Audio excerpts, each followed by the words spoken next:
Good morning.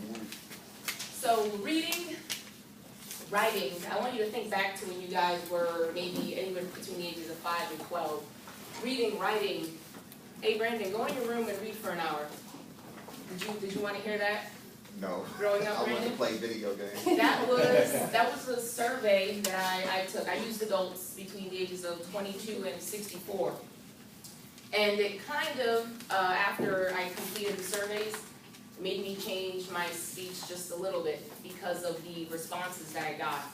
And Mr. Coker, I did realize that surveys, in what we read in the book, sometimes are a little unreliable with people telling lies.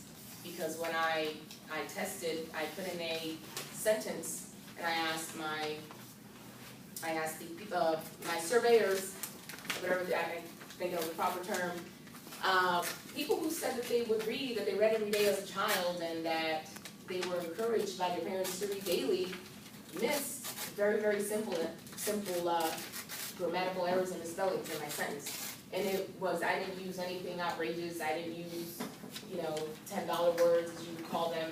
I just used a basic, maybe 8th grade level sentence. And people were, one of my friends, actually someone that I'm friends with, he said he found no errors. And I did it via email and text messages, and people gave me the answers, and I said, hey, are you sure? He said, yes, I didn't see any mistakes.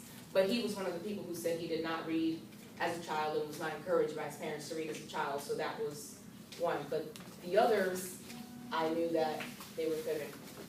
So my speech, I will get to it, is about the importance of literacy in young children, where you have to establish that at a certain point.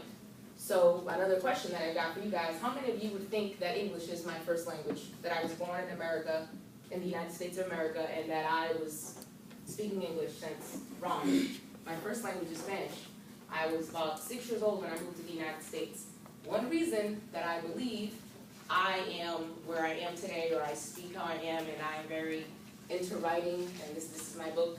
I write, I do a lot of different things, is because when we moved to the U.S., my mother made me read. At first, I was like, this is the same thing Brandon thought, and then I began to like it. It was Goosebumps. I don't know if you guys ever read Goosebumps, but that got me into it. So, when she saw that I was taking a liking to reading, she kept buying me books, and every day it would be a different thing, read for a certain amount of time, and eventually I just loved it, kept doing it, started writing, and I started writing poetry. I was maybe in middle school when I started writing, tiny little poems that today, if I read them, I wouldn't even know what I was thinking. But if any of you have children in your lives, whether it be a niece or a nephew, even if it's not your own child, because I don't have any children, but I do have a niece and a nephew, I encourage them to read, because you do not want to get to a level in your life where you're a professional, which is another point I'm going to bring up in my speech.